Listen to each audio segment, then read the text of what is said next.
newspapers are important to radio and they follow a similar trend, but TV content remains kind of the most important. And so whether you're watching TV on a TV screen or whether you're watching it on your iPad or computer, it's still content that's produced for television mostly. So, and this influences news as well, not just entertainment, but news, right? So news now, although important and everybody wants to sell you news, it becomes secondary to what is going to get the most audience, right? So if we can show you, if we can tell you about George Clooney getting engaged to Ahmed Ahmadinejad, and that's going to sell a lot more news than anything else, that was going to be the top story, right? And I think Abir spoke a lot about this yesterday, about what gets prioritized, how things get prioritized, right? So news really becomes kind of what is really news or what about information becomes secondary. It's not as valued because, again, the point is profit. So, what happens is then it's the plan. What is our plan to get, our product to the market and the target market that we want, right? And so we don't speak about people in terms of, interest. We speak to them in terms of markets, right? We're a commodity, really. A commodity that is being sold to advertisers. And there's a service to stakeholders. In the end of the day, the New York Times has to turn a profit, otherwise it's going to close, right? Or any TV station. So how to get those profit margins? And so if you look around today, if you look 50 years ago and you look today at, for instance, the news industry, how has the news industry changed? Well, you need to reduce expenses. So what do? We close a lot of international bureaus, right? Whereas newspapers used to have people in like London and Paris and Geneva and Zurich and Beirut and Cairo and Muscat, they'll now have one person in Cairo covering the entire Middle East, right? Or one person in London covering Europe. Or they'll just close bureaus and rely on wire services. So that's one. You lay off reporters and you use freelancers, or you use, local stringers, right? So there's ways to that way you're not just not paying a salary, you're not paying the benefits as well that are costly.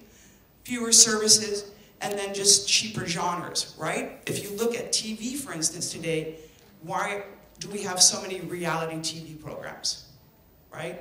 I mean, they sell, but they're also really cheap to make, right? You don't have to pay millions of dollars in professional salaries. So, and then you have naked anchors as well, that sells, right? So how did we get here, right? How did we get to this place that we are today? Right? Well, for one, the US government can't limit profits, right? So they can't tell you how much you can and can't make. But they can regulate ownership, right? And that's why for a long time media were regulated, right? The FCC would regulate how many TV stations a company could own, if a company could own a TV, a radio, a newspaper in the same country. Lebanon has similar laws, and we'll get to that and how they've come around it. And, the goal was to avoid media concentration, because the belief is if you have a concentration of media, then you have no diversity in media content, right? And so that was the goal for a long time. And, once satellite became, the technology, and you opened it up from 4 stations to 500, well, the argument was that you really didn't need regulation anymore, because just by the mere fact that we now have a huge spectrum of frequencies will ensure diversity, right? And so that was the argument that went into deregulation. Did it happen? We'll see.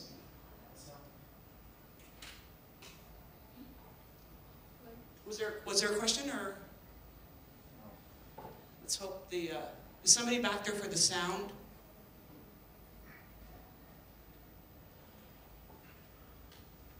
Can you check it, honey? Just close the door. Meanwhile, big news in the telecom industry.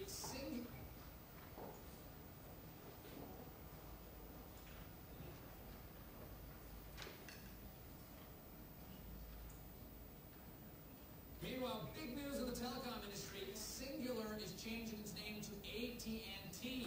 It is a crushing blow to those trademark, whatever the hell that is.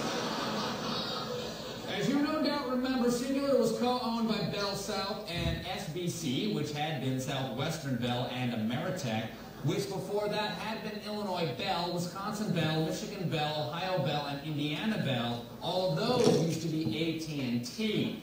A couple of years ago, Singular bought AT&T Wireless and renamed it Singular, but then SBC bought AT&T and changed its own name to AT&T. Then that new AT&T bought Bell South, changing its name to AT&T, making it only logical to turn Singular into AT&T. And down here too. In other words, thanks to America's antitrust efforts, the country has gone from this to this. Yes. AT&T is the T1000 of corporations. No matter how many pieces you break it into, it always comes back together.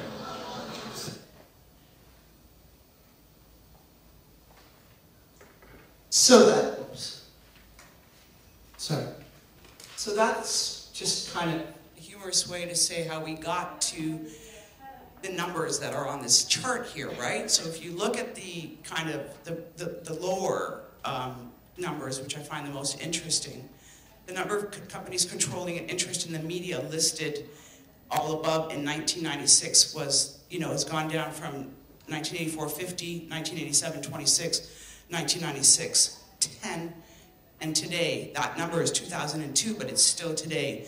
There are 6 giant media corporations that control all the media in the US and beyond, because one of those is the News Corp, which is owned by Rupert Murdoch, which, as we know, has interests in Australia and Britain and Canada. So these are the illusion of choice, right? We turn on the TV, we have 600 channels. We go to the magazine stand, there are 50 titles we can choose from. We turn on the radio, we go through the dial, every frequency there's a different station, right? So we think, oh, look at the choice we have.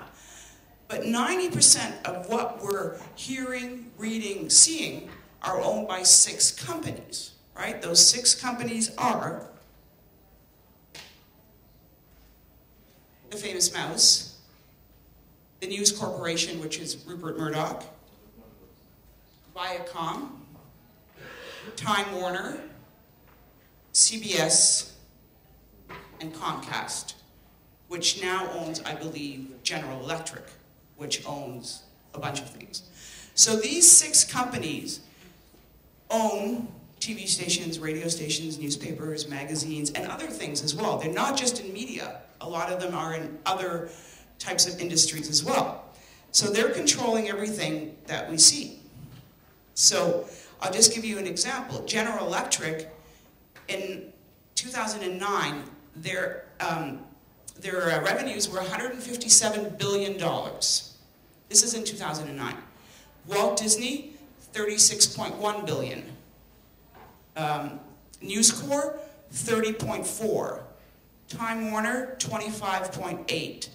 Viacom, $13.6. And CBS, which is the smallest, $13 billion, right? So if you add that up, that's more money than I can think of. But that's the influence and control they have, right? So we'll just watch what kind of this little clip that summarizes what's going on. And let's hope. Can we have lights and sound again?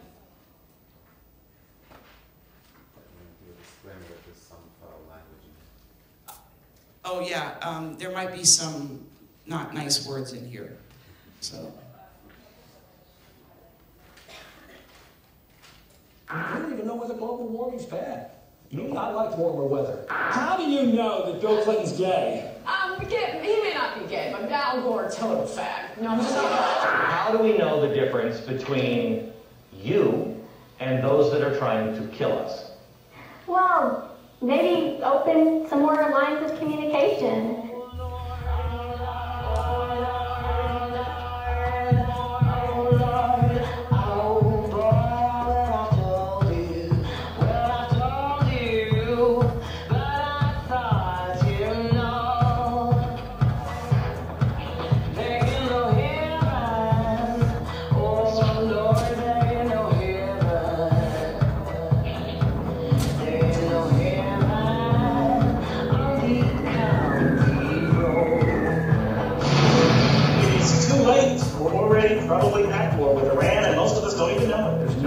scientific consensus about what causes global warming. How does one go about asking the Secretary of State out on a date? Do you prefer ice cream on the top, or do you prefer whipped cream? Hi, Madam Secretary, listen. It's the video of the morning. A kangaroo making its way onto a race course in Australia during a race. By the year 2050, humans will fall in love with robots. Senator Hillary Clinton's campaign trying to cash in on her cleavage. I don't need the lectures from Iraqi losers telling us what we're doing wrong. The barbarians storm the gate, take over the Middle East.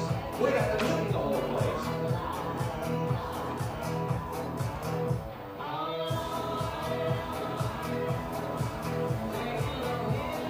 Congratulations, you just got number.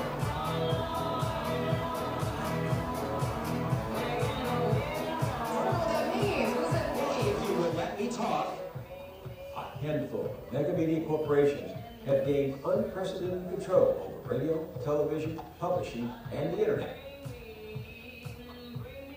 Despite overwhelming public opposition, the chairman of the FCC, Kevin Martin, isn't letting up in his relentless push to allow a handful of media giants to swallow up more of your local media. And he wants it done by Christmas. Let's drop the bomb right there. Kill them all right now. Done with the Paris Hilton story. Shut up. Stop hurting America. How is Christmas in the Land of Oz? On the Yellow Brick Road, is that flash with the green tree?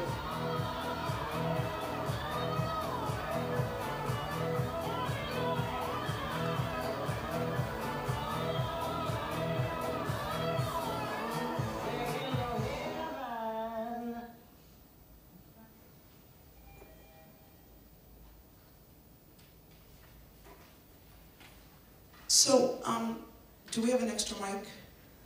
Yeah, this one knows. Okay, so what?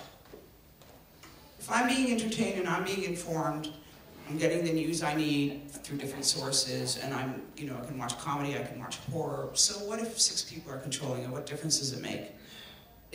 How is it impacting me on a daily level? Anybody?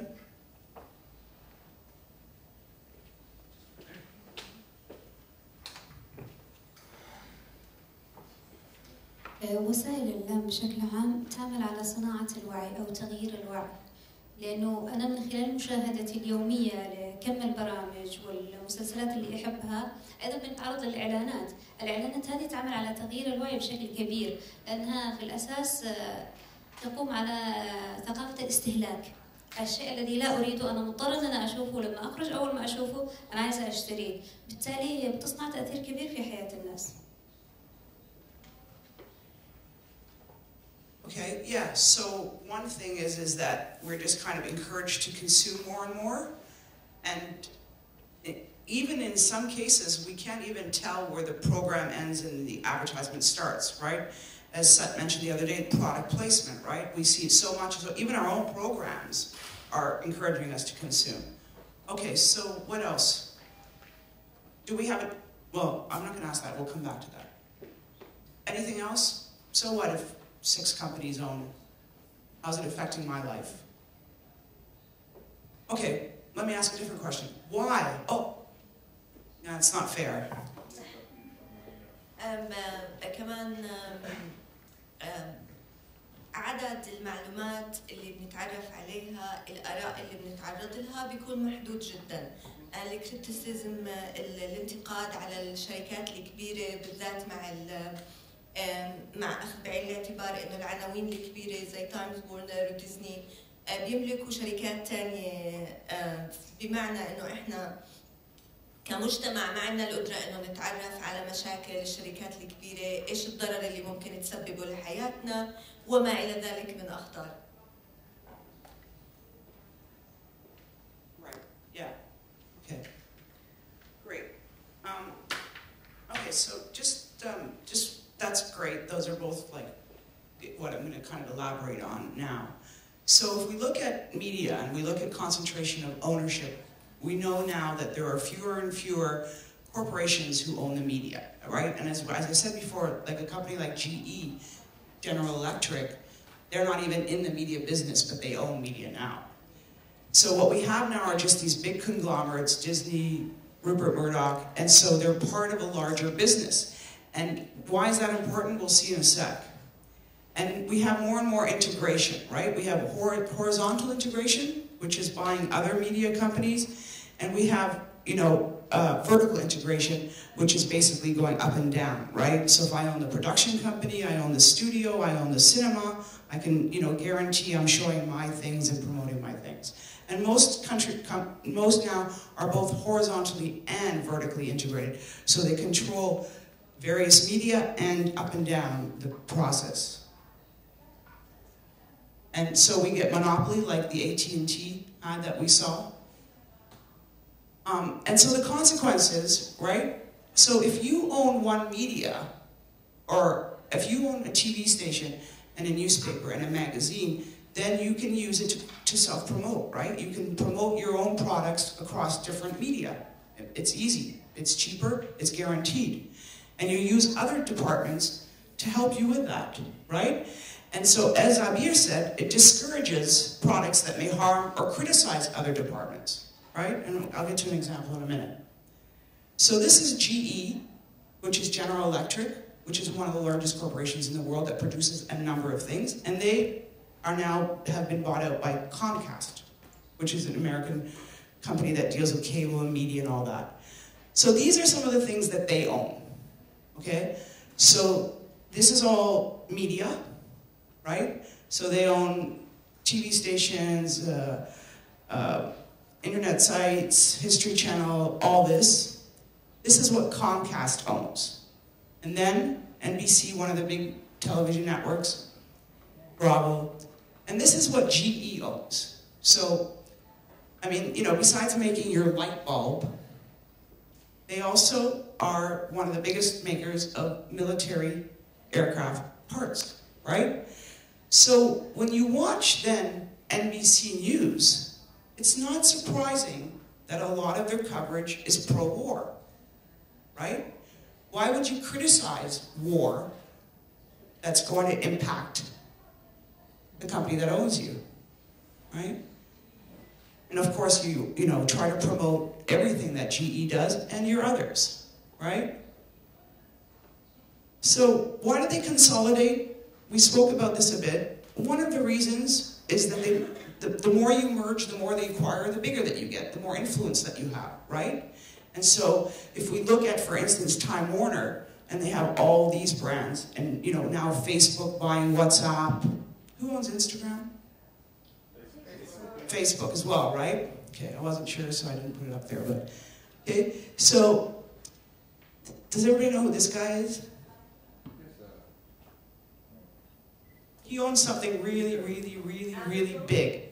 Yeah, Jeff Bezos, who's the owner of Amazon, right? Who here has ever bought something on Amazon? Oh, really? That few? Okay. Okay. Well, Amazon is how everybody now buys lots of things, right? And he recently bought the Washington Post, which is one of the kind of reputable newspapers in the US, and which was also losing money, right? So there was a lot of question about why this man, who made a fortune in something called Amazon, and has kind of monopolized the online shopping market, would buy a losing newspaper. Huh?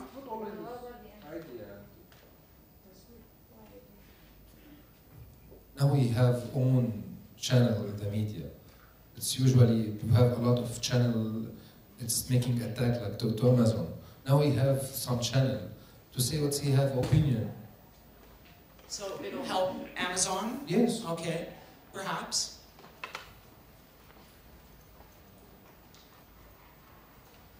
Are you going English or Arabic? To promote his products. Okay. He has books. He has everything. Yeah, he has everything, so he can use the Washington Post to promote his products. Mm-hmm. Okay. Look, It might have been just cheaper to buy advertising. It's good for the ad, but at the same time, it has its impact. The newspaper, so it could create impact among lobbyists, among politicians in DC. Okay. Can you pass it down? Well, basically the readers of the magazine are different than the readers of, or the active on the internet. And somehow by promoting the Amazon on the Washington Post, everyone can hear about it, even though people who doesn't choose in their internet. اليوم بحكي بالعربي.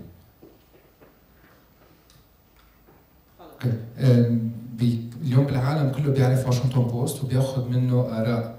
فاليوم إذا صار أي حملة لتسكير أمازون فهو صار عنده المكان اللي بيقدر يمكن منه يصنع لوبيست بالعالم ويغير آراء حول هذا الأمر. لأنه السياسات الأمريكية كثير ممكن تأثر بهي القصص، إنه شو عم ينتشر بالصحافة وكيف عم تتاخذ الآراء بمثل واشنطن بوست أو مثلا Wall Street Journal. I mean, you know, at the beginning, a lot of people were wondering why he bought it, and I mean, you know, these are all valid reasons, and the most, I think, logical one that I've read is prestige, right?